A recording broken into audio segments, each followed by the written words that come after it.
My fiancé said, "Your mom's cooking is terrible. I'm not eating at family dinners anymore." I replied, "Fair enough." Then I went to every family event solo and posted the photos. Her attitude changed when she realized she'd been replaced at the table. I'm 31, male, and I've been with Jessica, 29, for 4 years, engaged for 1. We were planning a fall wedding next year. Last Sunday was my mom's 65th birthday dinner. Nothing fancy: pot roast, mashed potatoes, green beans, her famous apple pie. The same meal she's made for special occasions since I was 5. My whole family was there. My sister Amy, 33, her husband Tom, their twins, my brother Keith, 28, and my grandma, 87. Jessica picked at her food, making faces when she thought no one was looking. Mom noticed and asked if everything was okay. "It's fine, Dorothy," Jessica said with that fake smile she does. On the car ride home, she exploded. "I can't do this anymore. Your mom's cooking is terrible. Everything's either overcooked or underseasoned. That pot roast was like leather. The potatoes were gluey, and don't get me started on that pie. Store-bought crust would have been better." I kept driving, staying quiet. "Are you even listening? I'm not eating at your family dinners anymore. It's gross and honestly kind of embarrassing that she thinks she can cook. My family's chef could teach her a thing or two. Her family has old money. They have a personal chef for their dinner parties. Jessica grew up with that." "That's fair," I said. She blinked. "What? You don't have to come to family dinners anymore." "Oh, good. I mean, you'll make excuses for me, right? Say I'm sick or working." "No, I'll tell them the truth. You don't like mom's cooking." Her face went red. "You can't say that." "Why not?" "It's the truth." "Because it's rude." "Just say I have other commitments." "Jessica, you just called my mother's cooking terrible and embarrassing. But you want me to lie to protect your image? It's called being tactful. It's called being honest. You don't want to come. Don't come." She huffed but seemed satisfied she'd won. The next family dinner was 2 weeks later. Sunday dinner, a tradition Mom's kept for 40 years. I showed up alone. "Where's Jessica?" Mom asked. "She doesn't like your cooking, so she's not coming to family dinners anymore." The table went silent. Amy's jaw dropped. Keith started laughing. Mom looked hurt for about 2 seconds, then shrugged. "More for us then. Keith, you can have her usual portion." "Score." Keith grabbed an extra helping. That's when Amy's best friend, Mallerie, 30F, walked in. "Sorry I'm late. Traffic was horrible." "Mallerie, I didn't know you were coming," I said. "Amy invited me last minute. Hope that's okay, Mrs. T." "Always room for one more, sweetheart." Mom beamed. Mallerie sat in Jessica's usual spot. We had a great dinner. She complimented Mom's cooking 3 times, helped clear plates, and stayed to look through old photo albums with Grandma. I posted a family photo on Instagram. "Sunday dinner with the best cook I know. Mom's cooking. Family time." Jessica saw it within minutes. Text, "Who's that woman in my spot?" "That's Mallerie, Amy's friend." "Why is she at family dinner?" "Amy invited her." "That's my spot. You don't come to family dinners anymore, remember?" She sent 12 more texts. I ignored them. Update 1. The entitlement escalated quickly. Week 3 without Jessica. Mom made her famous lasagna for Keith's promotion celebration. Mallerie came again, this time bringing homemade garlic bread. She and Mom exchanged recipes. I posted photos of the spread with the caption, "Keith got promoted." Mom made his favorite. Jessica called me 15 times during dinner. I had my phone on silent. Her texts ranged from, "This is manipulative. You're trying to replace me. Your family is doing this on purpose. Mallerie is obviously trying to get with you." When I got home, Jessica was on the couch, arms crossed. "We need to talk about boundaries." "Okay. I don't want that Mallerie person at your family dinners." "That's not your call. You chose not to attend. You don't get to dictate who else comes. I'm your fiancé. A fiancé who refuses to eat with my family because the food is terrible. Then why do you care who's there?" She stomped to the bedroom and slammed the door. Week 4. Mom's friend group came over for their monthly cookbook club. They were testing recipes from some Italian cookbook. Jessica used to love these events mainly for the Instagram photos. I realize now. I went to help Mom set up. Mallerie was there too, helping prep ingredients. They were laughing about some cooking disaster Mallerie had in college. I posted a photo of the spread. Cookbook club going all out. Mom's house smells amazing. Jessica lost it. She actually drove to Mom's house and knocked on the door. Jessica? Mom seemed genuinely happy to see her. Come in. We're just about to eat. I'm not here for that, Jessica said coldly. I need to talk to my fiancé. She dragged me outside. This is deliberate. You're parading that woman around to hurt me. Mallerie? She's helping Mom cook. You know, the cooking you think is terrible. She's trying to steal my place in your family. The place you vacated. I didn't vacate anything. I just have standards, and your mom's cooking doesn't meet them. That's fine. But other people enjoy it. You need to uninvite her. I didn't invite her. Amy and Mom did. Then tell them to uninvite her. No. I'm your fiancé. Your loyalty should be to me. My loyalty is to the family you insulted and refused to eat with. She stormed off, tires squealing. Week 5, Grandma's 88th birthday. A big family gathering. All the cousins came, about 20 people total. Mom cooked for 2 days straight. Ham, turkey, all the sides, 3 different pies. Mallerie helped Mom all day. They worked like a well-oiled machine in the kitchen. My aunt commented. They worked together like they'd been doing it for years. I posted a video of Mom and Mallerie doing a little dance while the pies were in the oven. Caption: The Kitchen Dream Team. Happy 88th, Grandma. Jessica texted. Are you sleeping with her? Me? No. Then why is she always there? She enjoys Mom's cooking and Mom's company. This is emotional cheating. It's literally just family dinners you refuse to attend. I'm coming to the next one. I thought the food was terrible and embarrassing. I'll bring my own food. You're going to bring your own food to Mom's house? It's that or starve. Or you could just not come like you decided. Jessica, I'm coming. Update 2. The next Sunday dinner was one for the history books. Jessica showed up with a cooler bag. A cooler bag. To Sunday dinner. Mom's face was carefully neutral. Jessica, how nice to see you. Dorothy. Jessica gave that fake smile and headed straight to the kitchen with her bag. Everyone watched as she unpacked a full meal from Chez Laurent, that ridiculously expensive French place. Coq au vin, hors d'oeuvres, some fancy potato dish. Since I have dietary restrictions now, she announced. Mom had made fried chicken, mac and cheese, collard greens, and cornbread. Comfort food perfection. What dietary restrictions? Keith asked. Last month you were eating everything. I've developed sensitivities, Jessica said primly. Mallerie walked in with a sweet potato pie. Mrs. T, where should I? Oh, hi, Jessica. Jessica's eye twitched. You're here again. I'm here every week now, Mallerie said cheerfully. These dinners are the highlight of my week. Jessica started eating her fancy French food while everyone else dug into Mom's cooking. The contrast was ridiculous. Everyone was passing dishes, laughing, talking, and there was Jessica, eating alone from her containers like she was in a different restaurant. Amy's twins kept asking why Aunt Jessica wasn't sharing. Aunt Jessica thinks Grandma's food is yucky, one 5-year-old announced. No, I just have restrictions, Jessica protested. You said Grandma can't cook? The other twin added. Daddy said you said mean things about Grandma. Tom tried to shush them, but the damage was done. Grandma, bless her, said. Well, more for those who appreciate it. Mallerie, dear, you must try the cornbread. I added honey this time. I love honey and cornbread, Mallerie exclaimed. Jessica stabbed her coq au vin aggressively. After dinner, Mom brought out her apple pie, the one Jessica had specifically insulted. Jessica, I know you brought dessert too, but would you like to try a small piece? I've been working on the recipe. It was a generous olive branch. No thank you. I brought creme brulee from Chez Laurent. She pulled out a single-serving one for herself.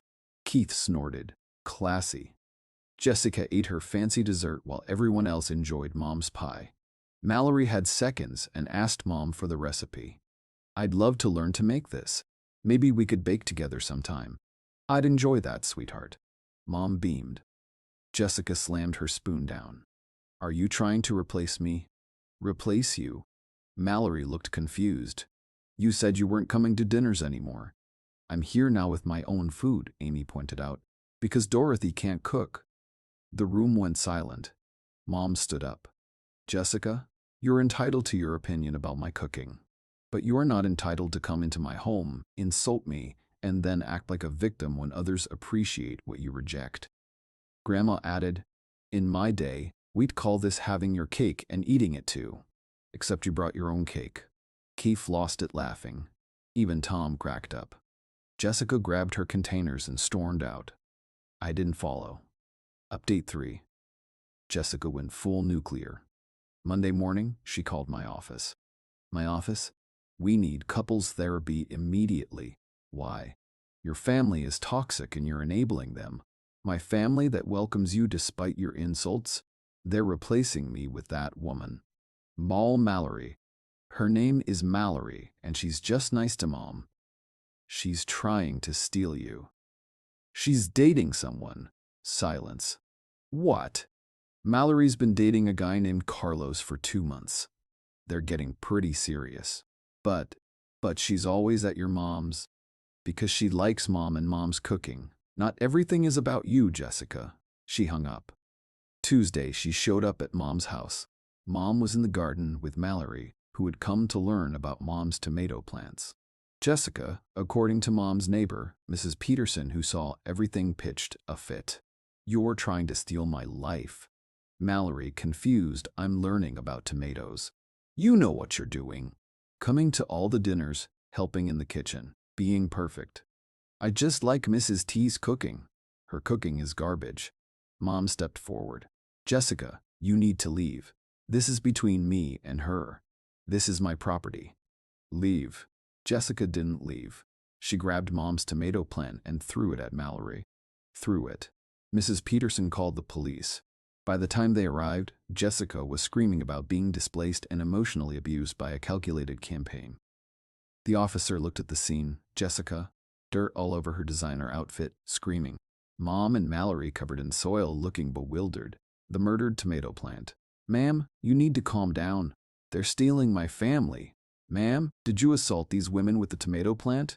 It's not assault. It's justice. They gave her a warning and made her leave. Mom considered pressing charges but decided against it. Wednesday, Jessica's mom called me. What did you do to my daughter? Nothing, Diane. She says your family is excluding her. She excluded herself when she said Mom's cooking was terrible and embarrassing. Well, is it not? Excuse me. Dorothy is simple. Her cooking is very suburban, and Jessica has refined tastes. She was raised with better. Then she can eat her refined food elsewhere. You're being unreasonable. Your daughter threw a tomato plant at someone because they like my mom's cooking. That doesn't sound like Jessica.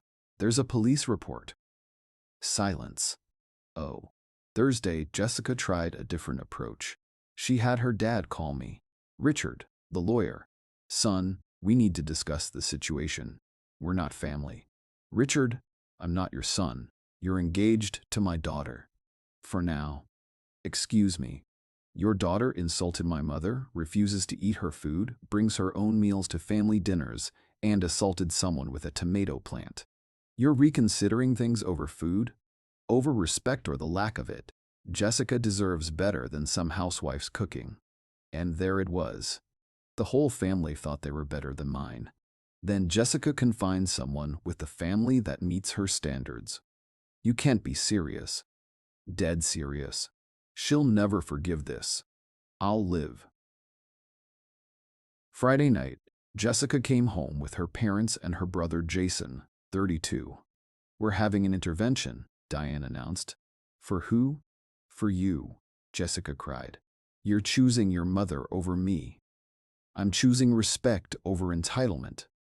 Jason stepped forward, trying to look intimidating. You need to man up and control your family.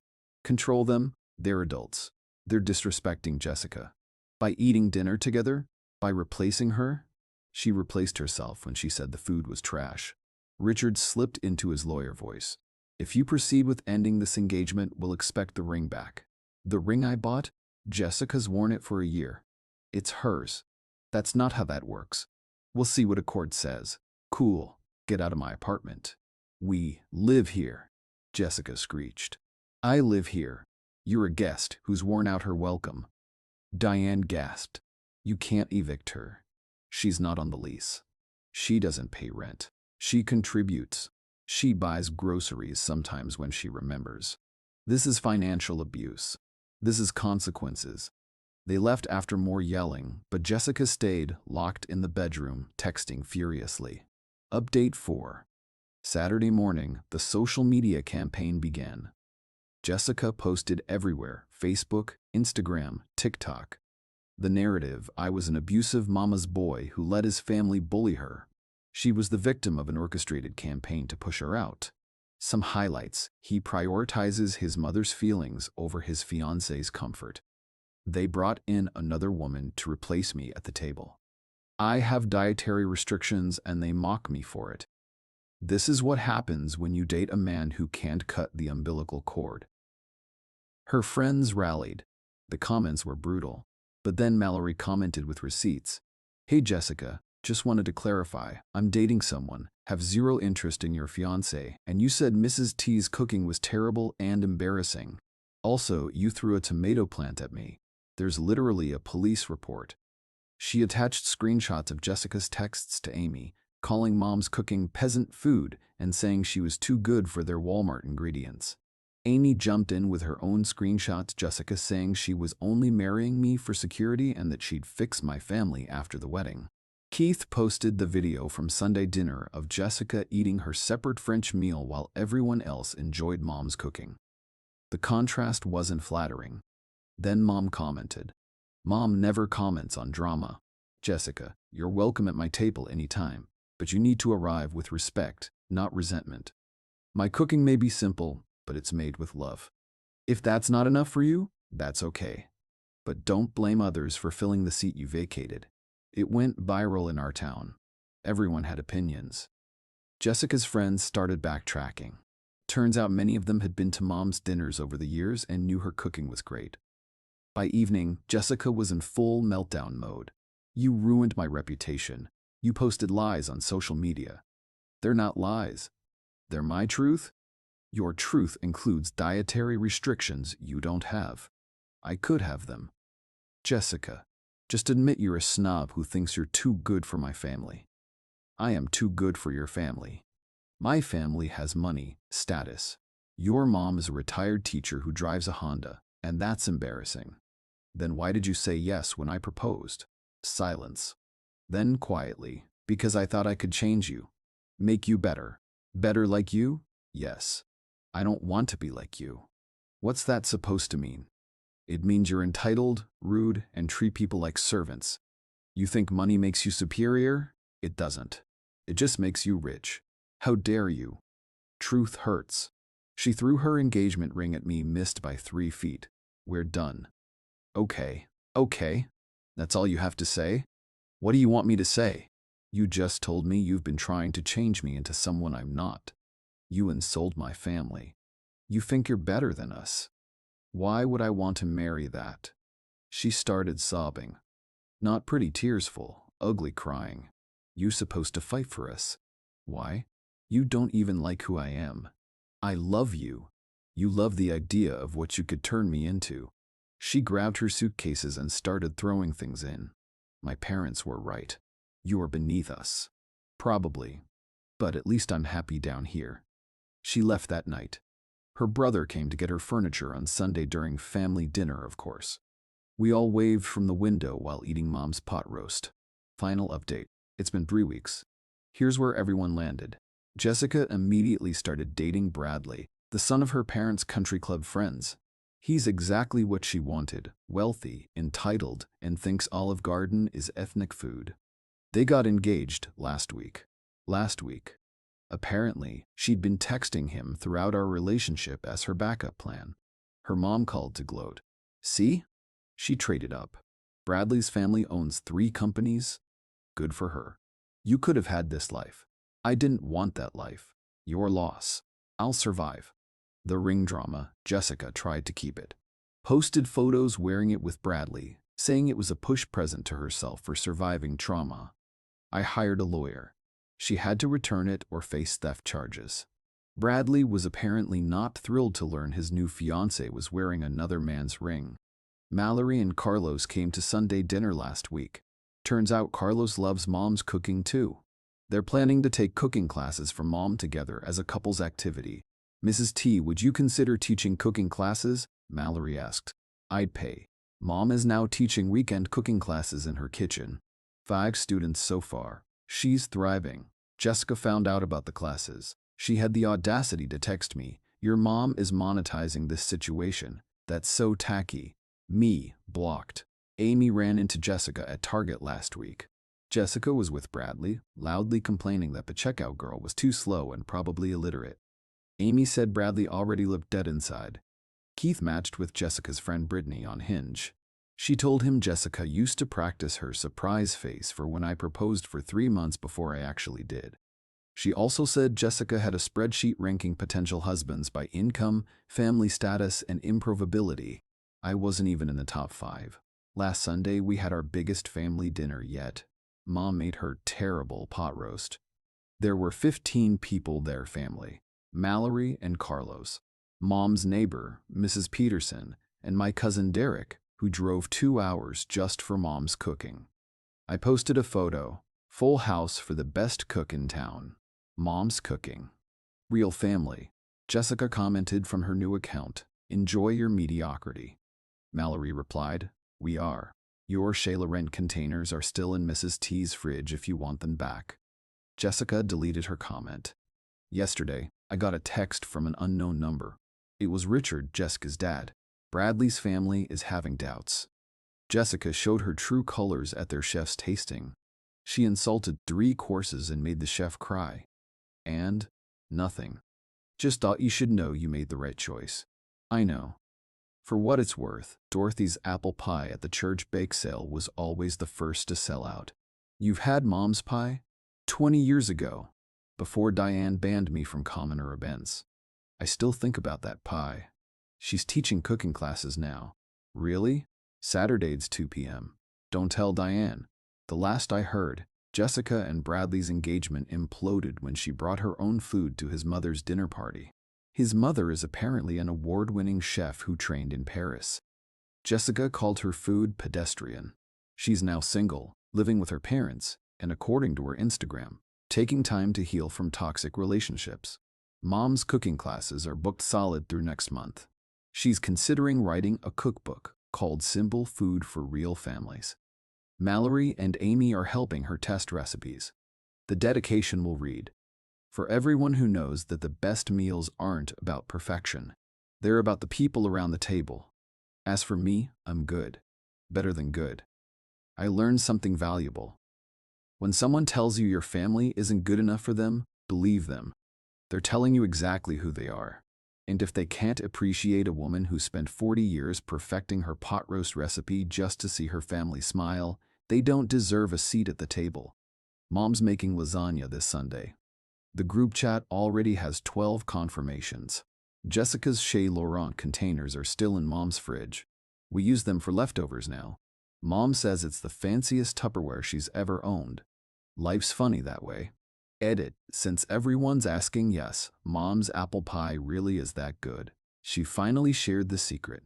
She adds a layer of cream cheese and brown butter between the apples and crust. Game changer. And no, she won't share the full recipe unless you take her class. The woman's got a business to run now.